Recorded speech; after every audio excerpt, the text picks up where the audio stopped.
People get so enamored with the Guardian Elite scene light, 20,500 lumens of light. Super high output, right? Absolutely. Super high wattage. Very high wattage, a lot of draw. Yep. So 125 watts with the Guardian Elite, right? So usually when you're retrofitting a truck, you need to actually upgrade the wiring. Yep. To a thicker gauge wiring, right? Yep. What you see behind us is actually the Guardian, which is the half the lumens, right? 10,000 lumens, straight down and straight out, same light pattern as the Guardian Elite, but it's only 70 watts.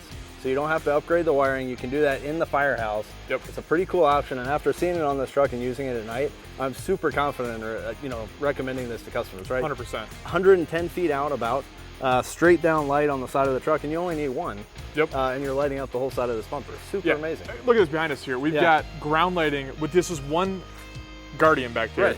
Ground lighting virtually from the front bumper to the rear bumper, straight down the side of the truck. Lighting up the whole side of a bumper. This is an old truck, 1987, as we were talking about. And it's just super good lighting. Modern lighting on an old fire truck, and it's perfect. And the work-wise to get it on there, it's something you could do in the firehouse. You don't need to bring it to a shop if you got wiring run up that area already. And it's something I did, right? We did it in an hour. So it's perfect. Yeah. Hour per side.